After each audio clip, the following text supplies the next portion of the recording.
Collapse 101, the inevitable fruit of progress.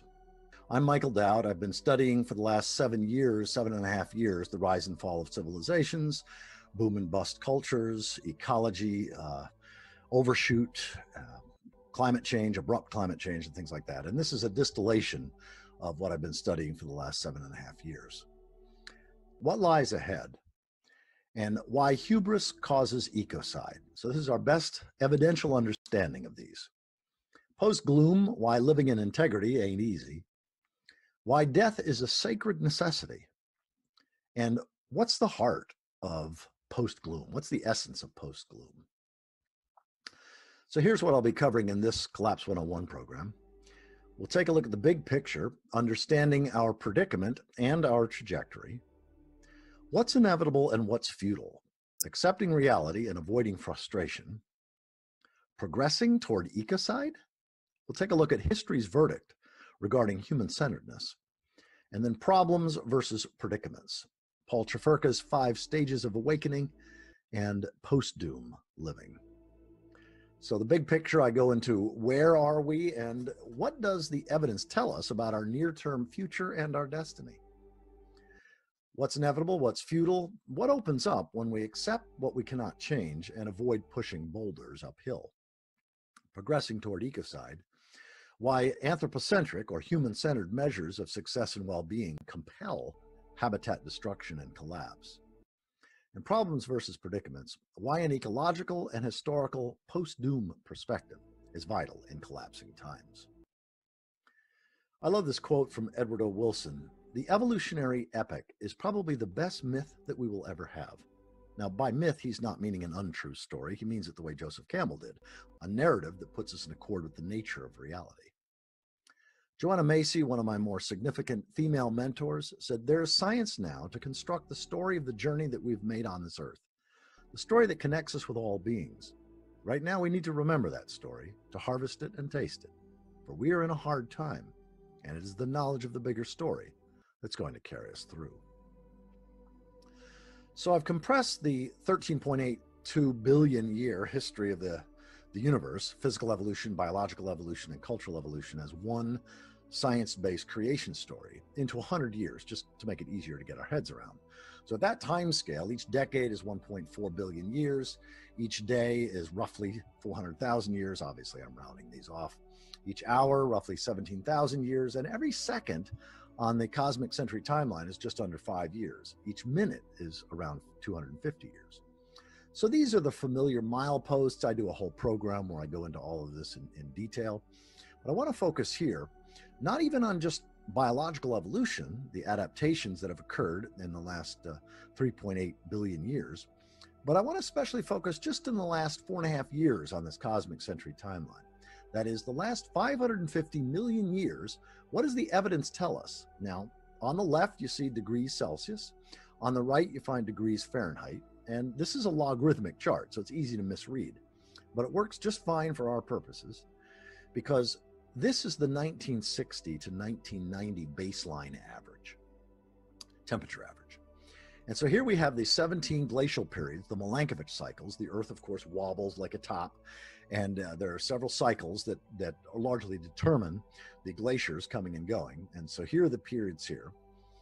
We see that Homo habilis, handy human, walking upright using stone tools, a little over 2.5 million years ago, begins here, just about at the beginning of the glacial periods.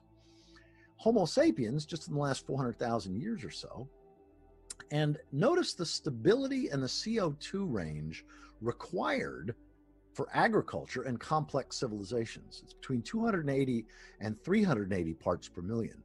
Anybody that claims that we can have civilization and stable enough climate for agriculture above 380 parts per million, they're making a faith claim.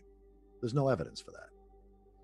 So this is where we see RIP, Homo colossus. That is Homo colossus, industrial wasteful humanity. This is a term from William Catton's masterful book, Overshoot, the ecological basis of revolutionary change. He talks about Homo colossus is where each of us uses 20 to 30 or 40 times the resources and uses 20 to 40 and exudes 20 to 40 times the waste of Homo sapiens. So we go out here at about just under 2 degrees Celsius above the 1750 baseline.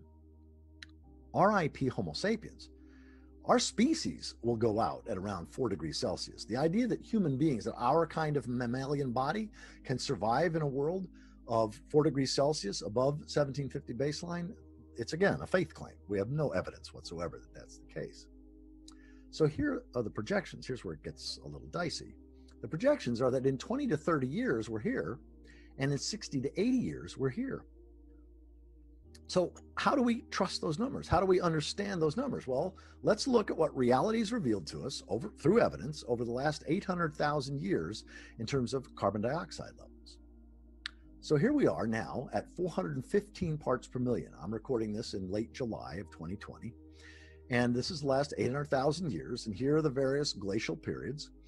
These are the peak glacials where carbon parts per million were around 180. And here we find the Ice Age average is around 200 parts per million. Pre-industrial average is about 280 parts per million. And agriculture basically becomes, the collapse of agriculture, the collapse of civilizations becomes pretty much unavoidable at above 380 parts per million. This is one of the reasons why James Hansen and Bill McKibben and the whole 350.org, they're trying to get it down to 350. But of course, we're already up at 415 parts per million. Now, we talk of climate change, but climate change isn't quite accurate because you think about it too linearly.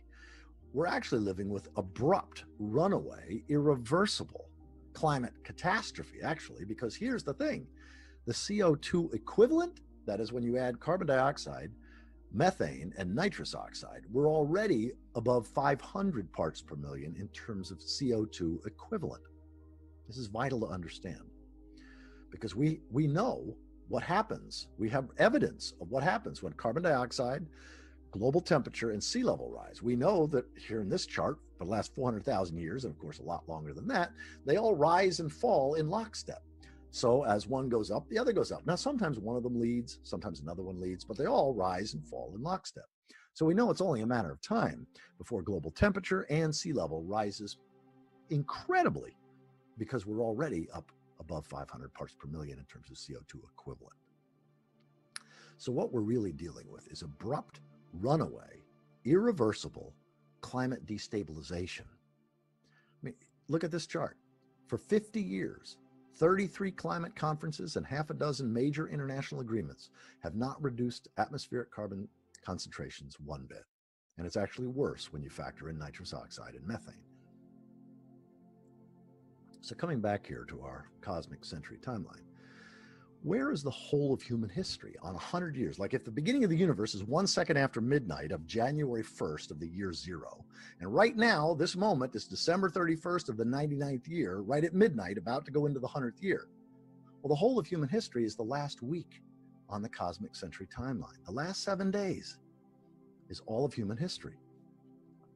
And of course, we have climate change, Milankovitch cycles, asteroids and supervolcanoes, plate tectonics, which of course is what causes volcanoes and tsunamis. These have been going on, and these are going to continue going on whether we go extinct in the near term or not.